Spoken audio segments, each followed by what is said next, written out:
Hi, Sue. Thank you so much for finding time and joining me in this interview. Um, could you tell us a couple of words about yourself? I think the easiest one word description for me might be generalist, because I have jumped around a little bit in my life career wise, and it makes it a little hard to contextualize me. But I have some heroes that call themselves generalists, so I'm going to go with that. I feel like it's too presumptuous to label yourself a polymath, because like polymaths are like the Renaissance people. So I don't give myself permission to do that, but I do like entering into new spaces that I don't have any idea what I'm doing and I don't know about. So I tend to be a little bit of a dabbler. So, how did it happen that you started your adventure with Wardley Mapping? So I was introduced to Kinevin at a gathering, like a multi-day gathering. And so once I started following Kinevin on Twitter, the people who were in that community I started seeing the Wardley Mapping hashtag. And that was really my avenue in. I checked out one of Simon's keynotes, and then another of Simon's keynotes, and then reading the book on Medium. And so it was just sort of this vortex where I kept getting deeper and deeper. And I think what grabbed me about his story was not so much mapping, although he made a really compelling argument for why one should map. I came away thinking, like, you're an idiot if you're not mapping. Like, it's just so obvious, right? But it was also his relatability. He's very affable and easygoing, and he's got a humility about him. And then the way that he framed the strategy cycle was also, it put mapping in a context that for me felt very reflective. Like, why are we doing this? What's going on? Like, what are the things, the heuristics that we're doing? What's the why behind the why? What are the like levels of why? I love this stuff. I mean, I wish there were many more levels of why asked during mapping, because for me, I go, yeah, it's useful for me to go back to even like, Okay, so that's really why? interesting. Could you elaborate a little bit? How are you using Wordly Mapping?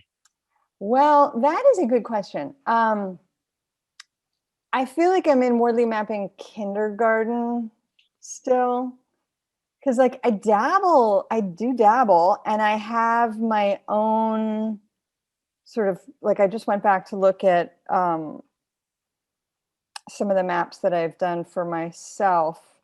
It's a very different context than I think most people, including Simon, the way they're framed, it's very much in a business context where you have a competition. Those aren't the spaces that I operate in. I operate in sort of my own space as someone in the wild who collaborates with a whole lot of different people, many of whom would like to be strategic. And then I operate in those collective contents. So there's my individual reflective use of Wardley. Like, how do I, as an individual person, recognize, sort of map out the value that I'm delivering, and how do I sort of push more of that out? I find Wardley mapping really useful for that. And then with groups, I feel like I'm much less successful at it. I mean, it's just like nobody knows what you're talking about. And even if you don't talk about mapping at all, if you just try and get people to reflect on a value chain, they go down these rabbit holes of talking about they and them. If we could just get them to do what we want them to do. Who are they? Where do like yeah. And so there's these like stuck, what one of my generalist heroes calls collaboration, where we're having the same conversations over and over again, with the same attentional focus out there.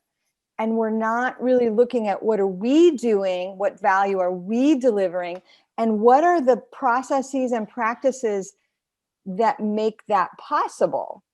You can already kind of, in your head, you're probably already mapping this to a Wardley map, which is the great thing about Wardley maps, because even if you're not mapping one in real time, if you're talking to someone who's familiar with them, you do have a shared language. So that's another way where in the wild, that's one of the things I love about Map Camp, is you get to convene with people who speak that language. Awesome. I mean, you've described a really important process, mapping just for yourself to be sure how do you deliver value. And I'm extremely curious. Could you share an example of such a map, if that's not too personal?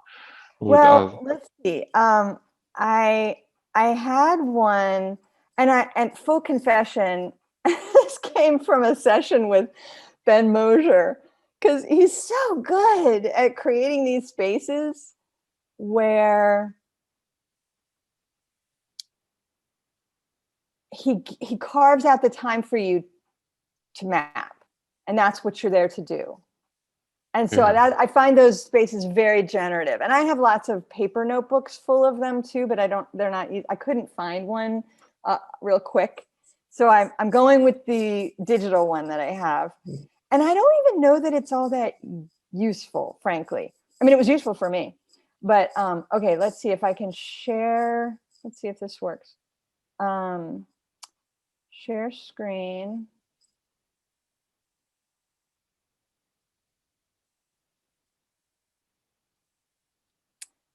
Okay, my spinning rainbow is happening. Okay. So here's one. So it's really funny because I'm not even sure I can make sense of this. But let's go like with some of the more obvious things. Like I have these animations that I do. So this is like right here with the number 2. I don't know. Can you also see my cursor, or do I guess not? Yeah, I can see it. Yeah, okay. And it's being recorded. Okay. So I'm going to draw right on top of this because I think it might help us track what I'm saying. This go round, I'll just pick a color. Okay. All right, that's good. So like this is a product that right now that I deliver. But I do it for myself. I have no idea like who is the user reaping benefit from this. Like how is the value getting delivered? And I want to pause here and say something about like revisiting strategy cycle. Hopefully, I mean, if people aren't familiar with strategy cycle, I'll just draw one real quick right here. And you can probably help me. We have purpose. We have landscape. Climate. Thank you. Doctrine. And I'll just say decision making. Yeah. And I know this is messy, good enough, you know? Okay, so like, why do I do this? You know, I talked about big whys and little whys, and the deepest why is that I don't want to get to the end of my life having just extracted value. I would like to have a net positive value at the end of it all. And so it means that I really need to reflect on the value here. Who is the user reaping value from this?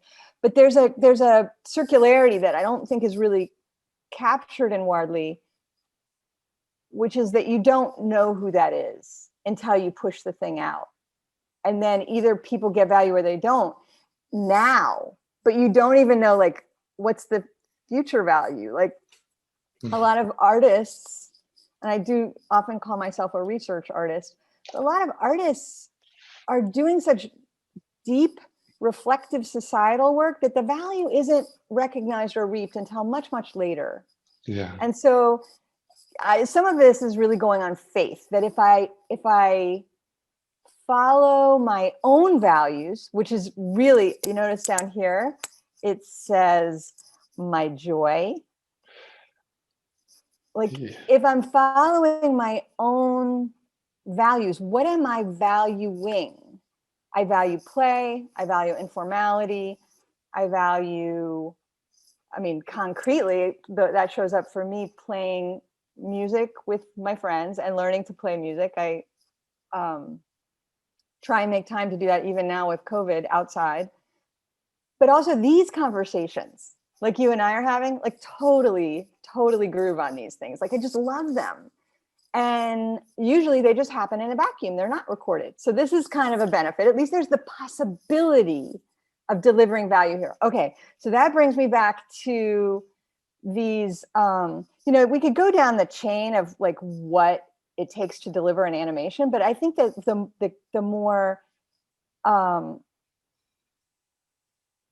interesting part here is, so I have the platforms that I use that are pretty stable, that I have skills in, like After Effects and drawing on in Procreate, which I'm doing now.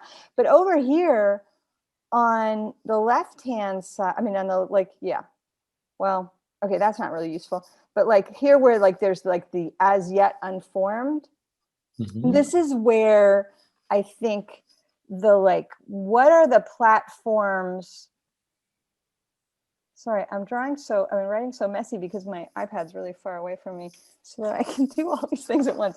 Okay, the platforms like Patreon, where I can actually host content and potentially see who's valuing it because people become patrons. I have a really hard time with this because it's hard to connect. Like it's hard to get rolling. It's hard to get this feedback loop, this my joy to the user. And I show this over here, but really I think we should probably ignore the horizontal axis for now. Other than a few things. But like, so I've decided that in order to deliver more value to more different users, I'm gonna have to be more of a self-promoter. And that is very uncomfortable for me. So like over here where I have like,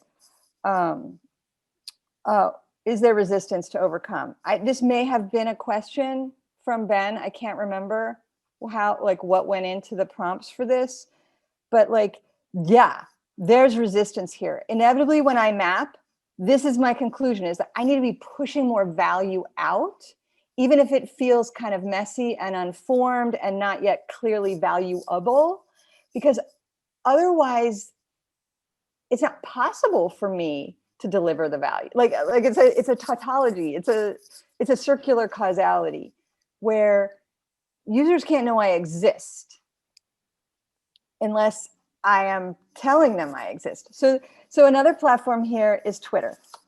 And I have gotten so much value out of Twitter. I hear people talk about it as a toxic place.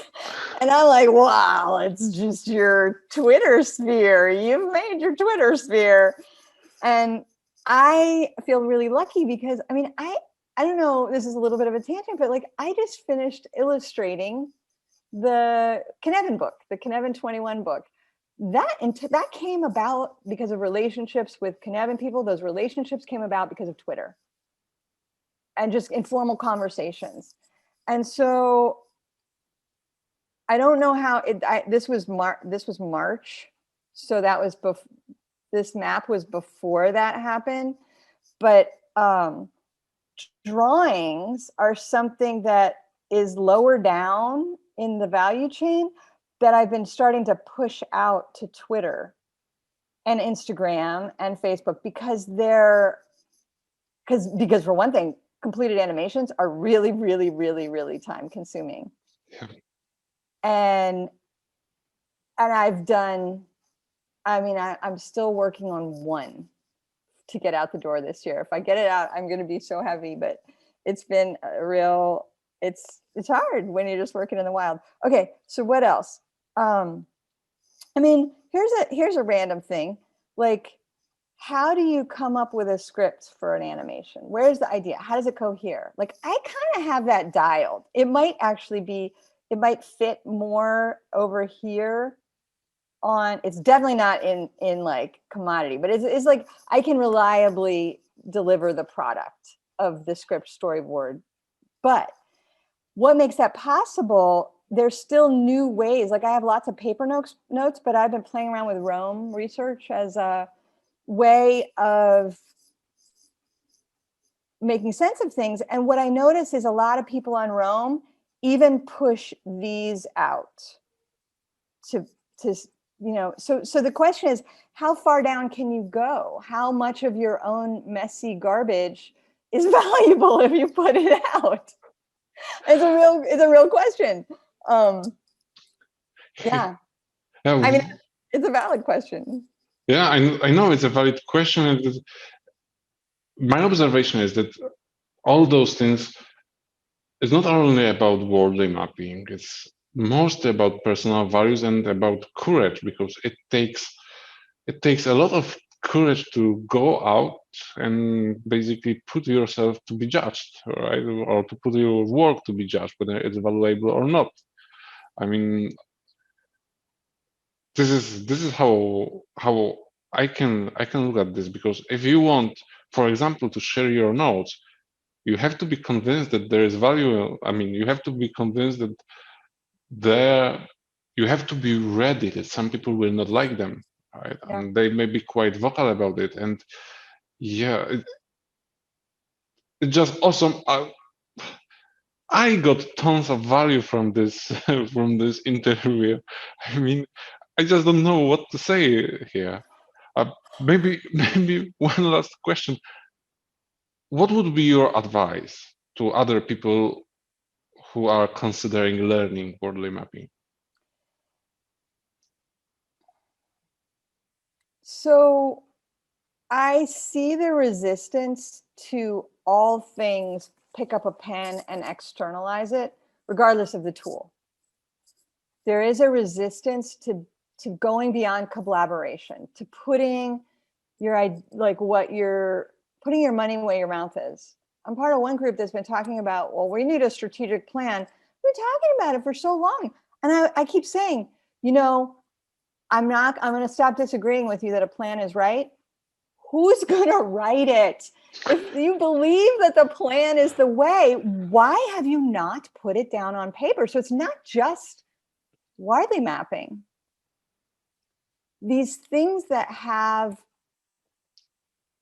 a reflective component are risky.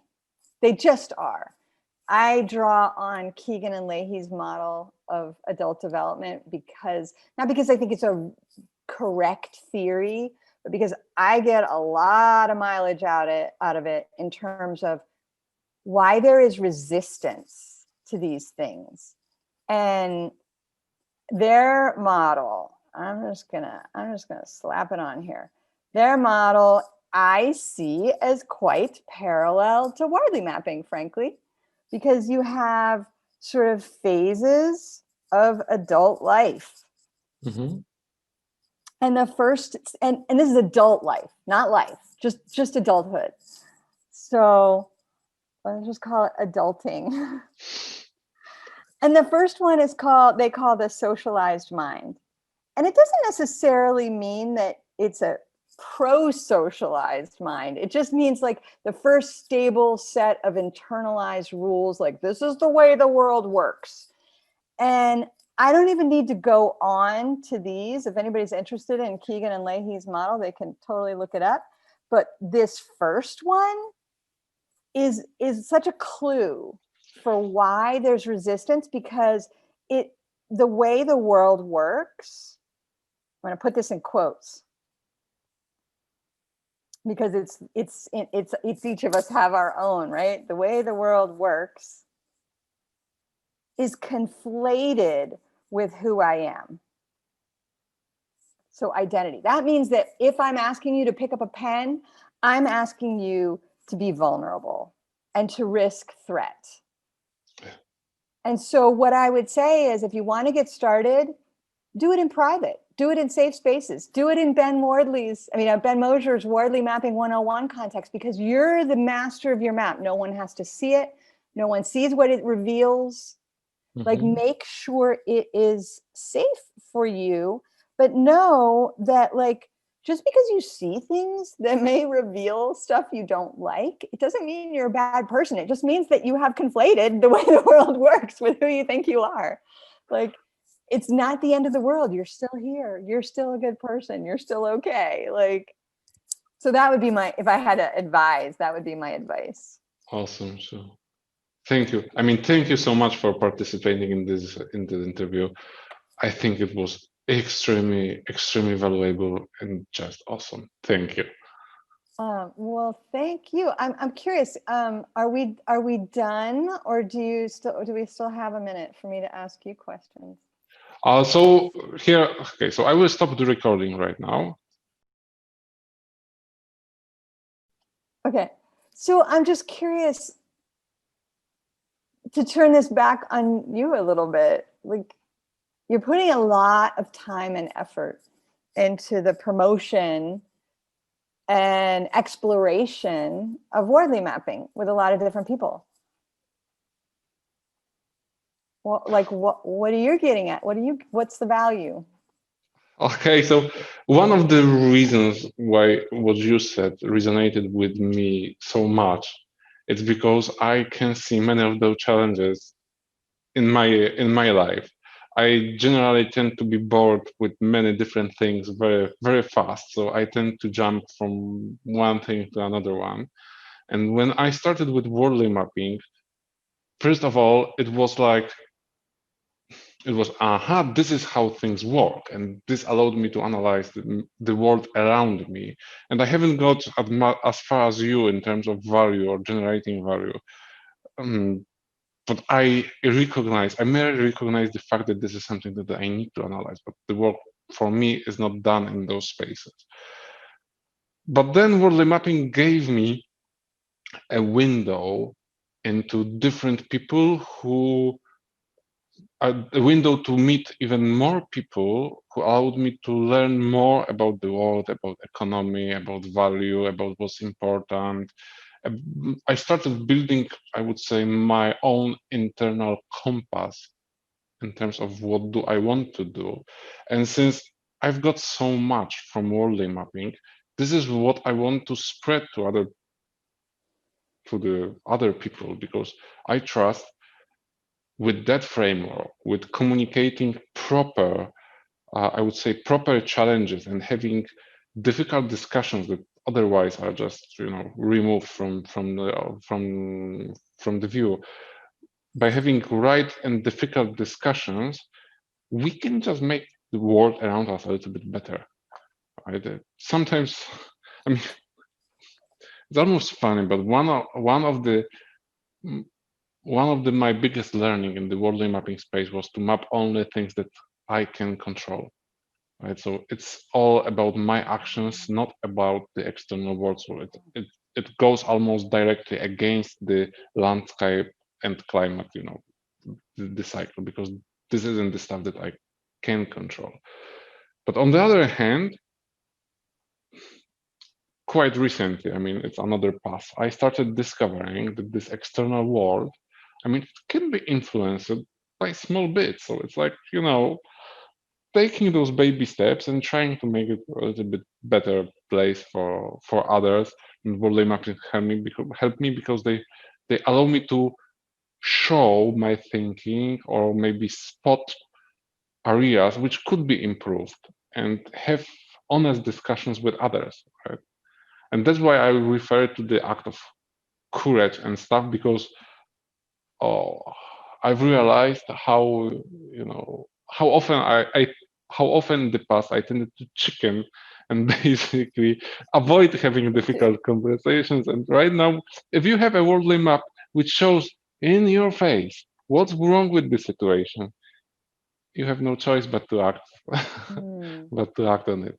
So this is more or less my current place in Wordly mapping environment. what's interesting to me about this is how both of us are using it, I would say, in a non-competitive, like the competition doesn't really come into play here. The game is not a winner game. And this is something I really puzzle about when I rewatched my own animation, the Making Sense of whatever it was, Peace and Social Justice, or Getting Strategic About Peace and Social Justice animation that I did on Wardley Mapping. And I was struck by the fact that it is really a different kind of game. And I'm reading James Carse's book right now, Finite and Infinite Games.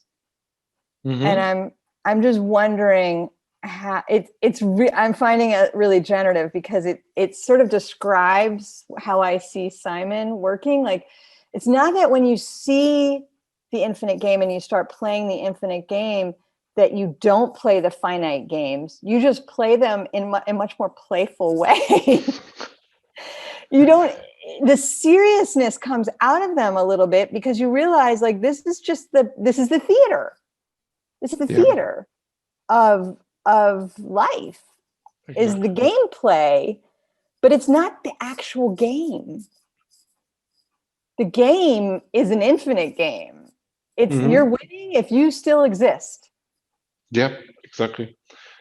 I mean, for me, the big difference between this positive, I mean, the value-based personal maps which are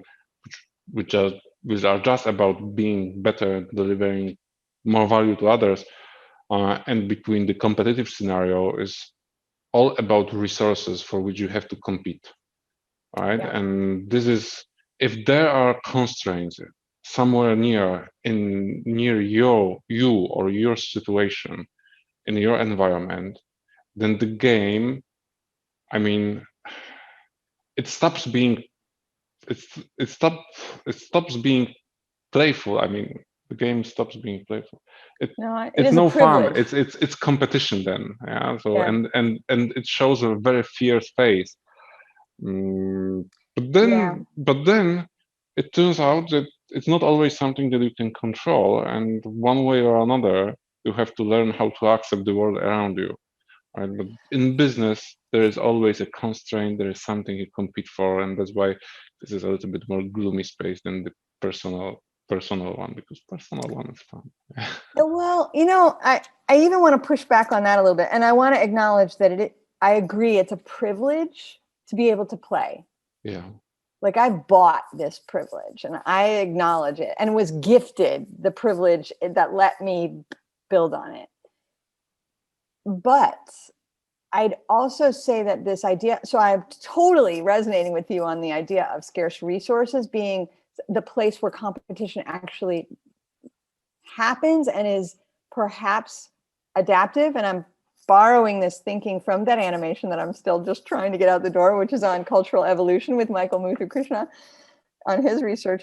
But this is his idea, that competition is adaptive when resources are scarce, but that it's not adaptive when resources are plentiful. The problem is we don't always see the alternative resources. We're so fixated on the scarce one that we might not see that, well, if we collaborated, we could access buffalo instead of bunnies. Like, we're all competing for bunnies. Why don't we go for buffalo together?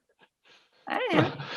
So this is the interesting space, and unfortunately, I haven't had a chance to go through this theory in full. But there is, I think it was Peter Thiel who put out the mimetic theory of human, I don't know, desire, which basically says that we copy other people in our environment, and if somebody likes something, we tend to all like that something, right? So we just are naturally inclined as humans to compete for things. And I believe it takes a lot of effort to try to, to change your natural thinking into something more positive. Yeah. That is so, that whole mimetic, like copying without knowing why, is like deep in that animation that I'm working on. I think you're really going to like it when I finally get it out. Oh, I can't wait to see it. I can't wait to see it. Well, this was so fun. Thank you for inviting me. I really enjoyed it. No, the pleasure is all mine. Thank you. Thank you so much. If you would like to share your way of using Wardley maps, don't hesitate. I'm more than happy to record an interview with you. Cheers!